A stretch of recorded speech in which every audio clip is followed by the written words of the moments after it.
म्हटलं दरवर्षी येता वारीला? म्हटलं हो दरवर्षी येतो. म्हटलं काय मिळतो बाबा वारीत? म्हटले वारीत काय मिळत असते? वारीत काहीच मिळत नाही. म्हटलं मग काहीच मिळत नाही तर मग येता कशाला?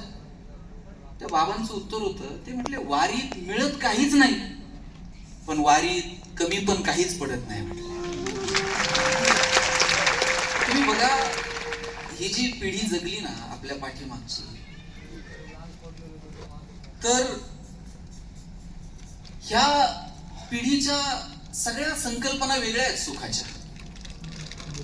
आता आदरणीय दादा वगैरे चंद्रकांत दादा इथे आले, त्यांच्या वयातली जी पिढी जगली, मला या पिढीचं फार अधिष्ठान वाटतं, त्या पिढीचं फार विशेष वाटतं. आमच्या वडिलांची, आजोबांची, तुम्ही काही वयस्कर बाबा मला मगाशी भेटले, यांच्या सगळ्यांच्या सुखाच्या संकल्पना वेगळ्या आहेत. ते सांगतात की इथं काय मिळतं नाही मिळत माहित नाही, पण इथं कमी काही नाही, आम्ही चाललोय. आणि काय करायचंय त्यांना जाऊन तिथे जायचंय आणि पांडुरंगाला भेटायचं. बरं तिथं जाऊन आता दर्शन होईल का नाही, रांगेत काय होईल काही माहित नाही, कळस बघितला तरी पांडुरंग भेटला. ज्ञानोबरायांनी सुखाची व्याख्या इतकी गोड केली आहे ना. ज्ञानोबराय म्हणतात, किंबहुना सोय जीव आत्मयाचे लाहे, तेथ जे होय तया नाम सुख. ज्ञानोबरायांनी सांगितलं आत्म्याशी जे संबंधित आहे ना त्याला सुख म्हणावं. दुर्दैवानं आम्ही ते साधनांमध्ये शोधायला लागलो. साधनांमध्ये जर सुख असतं तर जगातली सगळी श्रीमंत माणसं सुखी झाली असती आणि गरीबाच्या वाट्याला सुख आलं नसतं. जगातले सगळे श्रीमंत सुखी नाहीत, जगातले सगळे गरीब दुःखी नाहीत. मुळात आनंद सुख या सगळ्या संकल्पना अंतरात्म्याशी संबंधित आहेत. ती अंतर्मनाची कॅरेक्टरिस्टिक आहे. थोडंसं आत डोकावून बघावं लागेल. आणि पुढे जाऊन सांगतो, दुःख सहन करायला जेवढी ताकद लागते ना ताई, त्याच्यापेक्षा जास्त ताकद सुख सहन करायला लागते. तुम्ही म्हणाल सुख सहन करायला कशाला ताकद पाहिजे? तुम्ही देऊन तर बघा, आम्ही सहन करतो. दुःख तर काय आम्ही रडून मोकळे होऊ? दुःख रडून मोकळं होता येतं, सुख सहन करायला ताकद लागते, सुख सहन करायला अधिष्ठान लागतं. एक प्रसंग सांगतो. आमच्याकडे नगरला एक बस स्टँड आहे. रोज एक भिकारी तिथं भीक मागत असतो. दिवसभरात 400-500 रुपये मिळतात, चांगलं चाललंय त्याचं. आणि एक दिवशी भीक मागता मागता त्याला चक्कर आली, खाली पडला. 4 पोरांनी उचललं, हॉस्पिटलला घेऊन गेले. डॉक्टरांनी त्याच्यावर उपचार पण सुरू केले. आणि उपचार करता करता डॉक्टरांना त्याच्या खिशामध्ये लॉटरीचं तिकीट सापडलं. आता लॉटरीचं तिकीट सापडल्यानंतर डॉक्टरांनी उपचार करायचे का आकडा जुळतो का नाही बघायचं. डॉक्टर म्हटले पेपर घे रे इकडे. आकडा जुळला आणि भिकाऱ्याला 10 कोटी रुपयांची लॉटरी लागली. मगाशी मी काय म्हटलं, सुख सहन करायला जरा ताकद लागते. डॉक्टरांना वाटलं मी जर याला एक सांगितलं 10 कोटी, अटॅक यायला बसलाय, आपण हळूहळू सुरू करू. मग डॉक्टर म्हटले भिकारी साहेब, हुशार आहेत तुम्ही, त्याला आकडा जुळला म्हणल्यावर साहेब म्हणावं लागतंय. समजा तुम्हाला 1 कोटीची लॉटरी लागली तर? भिकारी म्हणला 1 कोटीत कुठं भागतं का? म्हणले हे नॉर्मल आहे 1 कोटीला. आणि 2 कोटीची लागली तर? म्हणला 2 कोटीत मी नगरमध्ये बंगला बांधेल, माझं 2 कोटीत नगरमध्ये चांगलं चालतंय. म्हणजे हे 2 कोटीला पण नॉर्मल आहे. समजा 3 कोटीची लागली तर? म्हणला पुणे, कोरेगाव पार्क. म्हणले हे 3ला पण नॉर्मल आहे. समजा 5 कोटीची लागली तर? म्हणलं मुंबई. अरे म्हणले हे 5 कोटीला पण नॉर्मल आहे. आता याला खरा आकडा सांगायला हरकत नाही. मग धाडस करून डॉक्टर म्हटले समजा तुम्हाला 10 कोटीची लॉटरी लागली तर? भिकारी म्हणला साहेब माझं 5 मध्येच भागतंय, पण जर 10ची लागलीच तर उरलेले 5 मी त्याला देईन ज्यानं मला पहिल्यांदा ही बातमी सांगितली. आश्चर्य पुढे हे ऐकल्यावर डॉक्टरला अटॅक आला. सुख सहन करायला ताकद लागते. आता तुम्ही मुंबईतलं उदाहरण बघा. एक भिकारी मरून पडला, त्याची कॉर्पोरेशनच्या लोकांनी त्याचा विधी केला, त्याची झोपडी तोडून टाकली. नंतर त्यात ते खड्डा केलेला होता, खड्ड्यामध्ये त्याने पोते बिते टाकलेले, वर चटाया बिटाया गोधड्या टाकून रोज झोपायचा. मागे काय कोणी नाही, अंत्यविधी सुद्धा कॉर्पोरेशननं केला. आणि नंतर ती झोपडी तोडली तर त्याच्यात 7-8 पोते भरून पैसे सापडले. आता काय करायचं त्याचं? वेळीच जर त्याने त्याच्या भिकारीपणाच्या व्यवसायातनं व्हीआरएस घेतली असती, 2-4 नवोदित भिकाऱ्यांना मदत केली असती, 2-4 लोकांचे संसार वगैरे. कुठे थांबावं हे समजत नाही.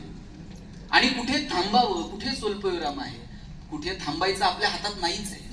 पण कुठे स्वल्पविराम द्यावा, कुठे जरा अंतर्मुख व्हावं, कुठे जरा मागे वळून बघावं, याच्यासाठी आयुष्यात एकदा तरी वारी करा. एकदा तरी आयुष्यात वाटलं. आता नागपूरला कार्यक्रम झाला मोगरा फुलला, गडकरी साहेब त्या दिवशी त्या कार्यक्रमाला होते. मी म्हटलं तुम्ही खूप रस्ते बांधले, खूप सगळं केलं, पण तुमचं मी एक सांगतो म्हटलं, बाकीचे रस्ते तुमच्या लक्षात राहतील ना राहतील मला माहित नाही, पण ज्या मार्गावरून ज्ञानोबराय तुकोबराय चालले तो रस्ता करायचं भाग्य तुम्हाला मिळालं, याच्यापेक्षा काय असू शकतं. हे या मार्गावरून जाणं ना, का जायचं मी तुम्हाला सांगतो. निळा म्हणे आलिंगन देता समाधान जीव शिवा. निळोबाराय सांगतात जायचं पांडुरंगाला आलिंगन द्यायचं निघून यायचं. पण माणसं इतकी हुशार आहेत, म्हणले तो काळ वेगळा होता निळोबारायांचा, जाऊन आलिंगन देता येत होतं. आता आपण जर गेलो आलिंगन द्यायला, आपल्याला चौथऱ्यावर चढून देतील का. मग जर आलिंगनच देता येत नाही, आपण जायचं का. बरं बाबा आलिंगन देऊ नको, जा पायावर डोकं टेकव निघून ये. 10 तास रांगेत थांबायचं, 10 सेकंद तर डोकं टेकू देतात का. बरं बाबा ते पण करू नको, मुखदर्शन घे. मुखदर्शनाला सुद्धा किती गर्दी आहे. बरं मुखदर्शन पण घेऊ नको, माग जा, मंदिराची नुसती पाठ बघ. पाहता राऊळाची पाठ, संतांचं प्रमाण आहे, पाहता राऊळाची पाठ तीर्थे घडती 360. नुसती पाठ जरी बघून आलात ना पंढरपुरात जाऊन, तरी 360 तीर्थांचं पुण्य घडलं. त्यांना पुढे जाता येणार मुखदर्शनाला, आणि आता मागे जायचं का मंदिराच्या. बरं बाबा ते पण करू नको, पंढरपुरात जा, लांबून लांबून प्रदक्षिणा घाल, तुम्हाला वाट सापडत नाही हो. बरं बाबा प्रदक्षिणा घालू नको. आम्हा वारकऱ्यांचा समज आहे तेव्हा देव कळसावर असतो, नुसता कळस जरी बघितला ना तरी पुण्य. आजूबाजूला एवढ्या इमारती झाल्यात, लांबून साहेब कळस तर दिसतो का. किती हुशार आहे माणूस. बरं बाबा तू कळस पण बघू नको, कळसाच्या वर काय असतं, ध्वजा. पाहता राऊळाची ध्वजा तेने मुक्ती मिळे सहजा. नुसती ध्वजा जरी बघितली ना तरी मुक्ती आहे. तो म्हणला डोळ्यानं साहेब जवळच दिसत नाही, आता लांब ध्वजा दिसणार आहे. बरं तू ध्वजा पण बघू नको, तू एक काम कर, पुण्यावरनं हडपसरवरनं गाडी लागली पंढरपूरची, गाडीत बसायचं, पंढरपूरच्या स्टँडला गाडी गेली, एक पाऊल फक्त पंढरपूरच्या एकच ठेवायचं ताई, एक पंढरपूरच्या स्टँडवर एक एसटी ठेवलेलं परत उचलून एसटीत घ्यायचं आणि लगेच निघून यायचं. म्हणजे अरे बाबा एक पाऊल जरी पंढरपुरात ठेवला तरी वारी घडली. कसं हे मनाचं नाही, संतांनी सांगितलं. संतांनी सांगितलं वाराणसी चाली जे मासा, गोदावरी एक दिवसा, आणि पंढरी पाऊल परी असा ऐसा ठसा नामाचा. वाराणसीत 1 महिना चालल्यावर जेवढं पुण्य मिळतं ना तेवढं गोदावरीच्या एका दिवसात, आणि पंढरपुरात नुसतं पाऊल ठेवलं तरी. साहेब पाऊल ठेवायला जागा नाही हो, तू पाऊल पण ठेवू नको. मग काय आणखी सोपं काय, संतांनी आणखी सोपं सांगितलं, तू जाऊच नको पंढरपूरला, फक्त जाईन जाईन म्हणायचं. आणि जायचं अशा किती जणी आहेत बरं इथं, दरवर्षी म्हणायचं आणि जायचं ताई तरी पुण्य. पण मला जर जायचंच नाही तर मी जाईन जाईन तर का म्हणू. बरं तू जाईन जाईन पण म्हणू नको, जे चाललेत त्यांना तर वाटेल, त्यांची बोळवण कर. हडपसर पर्यंत ये, दिवे घाटापर्यंत जा, पुढं सासवड पर्यंत जा, नाही तर किमान 4 पावलं चाल त्यांच्यासोबत. त्यांना टाटा बाय बाय करा, सांगा पांडुरंगाला आमचा नमस्कार, एवढं तर करता येईल का नाही. ते चालले त्यांना काम नाही, आम्ही बिनकामाचे त्यांची बोळवण करायला. किती किती सोपा परमार्थ केला हो. वारकरी संप्रदायानं कशाला कर्मकांडाला कुठल्या अंधश्रद्धेला कधी धारा दिला नाही. सांगितलं अरे सोपा परमार्थ करू, जाऊन आलिंगन द्या जमत नाही, पायावर डोकं ठेवा वेळ नाही, मुखदर्शन गर्दी खूप आहे, माग जा जाता येत नाही, प्रदक्षिणा घाल वाट सापडत नाही, कळस बघ इमारती झाल्यात, ध्वजा बघ दिसत नाही, जाईन जाईन म्हण जमणार नाही, चाललेत त्यांना वाट लाव वेळ नाही. मग हे काहीच करू नको. मग आता आणखी काय सोपं आहे का. याच्यापेक्षा सोपा मार्ग संतांनी सांगितला. कुठं जाऊ नको, जिथे आहे तिथंच बस आणि डोळे बंद कर. करा बरं सगळेजण डोळे बंद केले का साहेब. दोन्ही करायचे. हा सगळ्यांनी डोळे बंद केले असे मी समजतो. तुम्ही फक्त आता मनात विचारा ना की स्वारगेट पंढरपूर गाडी लागलेली आहे, तुम्ही गाडीत बसलाय, गाडी निघाली आहे, हडपसर पर्यंत आली, पुढे निघाली, भिगवण, इंदापूर, टेंभुर्णी, वळाली आत, आलं पंढरपूर, उतरा स्टँड वरती. तिथं शेजारी मठ आहे, तिथं तुमच्या पिशव्या ठेवा, चला चंद्रभागेत. चंद्रभागेला तुमचे पाय लावा, पाय गार पडले असतील, थोडस बाजूला या, पाय बसून घ्या. चला आता आपण पंढरपुरात सगळेजण एक प्रदक्षिणा घालूया. दादा माऊली ही तीच वाट आहे ज्या वाटेवरून ज्ञानोबराय तुकोबराय चालले. ही तीच वाट आहे ज्या वाटेवरून निवृत्ती, ज्ञानदेव, सोपान, मुक्ताई आदी शंकराचार्यांपासून कर्नाटकातून 12 आलवार कोण आलं नाही या वाटेवरती.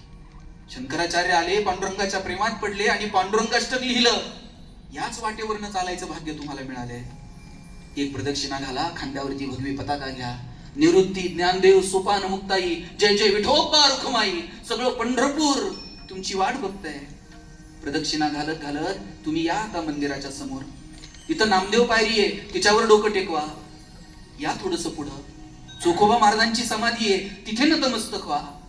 या थोडस पुढं 12 खांब आहेत, त्या खांबांना बघून घ्या. या थोडस पुढं गरुड ध्वज आहे, त्याला मिठी मारा. आणि या आता गाभाऱ्यात युगे न युगे 28 युगांपासून तो तुमची वाट बघतोय. शोधत आलता रुक्मिणी आई साहेबांना, पण भक्त पुंडलिकानं वीट टाकली आणि उभा राहिला हो विटेवर.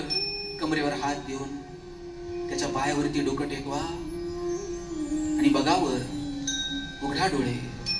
सावळ सुकुमार रूप तुमची वाट बघत आहे. उघडले का डोळे? काका झोपले? दिसला का पांडुरंग? किती सोपी वारी सांगितली सांगा बरं. देवाला काय आपण कोण आहोत त्याला देणारे? ज्यानं जग निर्माण केलं, जो या सृष्टीचा मालक आहे, त्याची फक्त एकदा आठवण काढून बघा. आणि तुम्ही ज्याची वाट बघताय तो कसा आहे माहितीये? काय वर्णन केलंय त्याचं ऐका तर.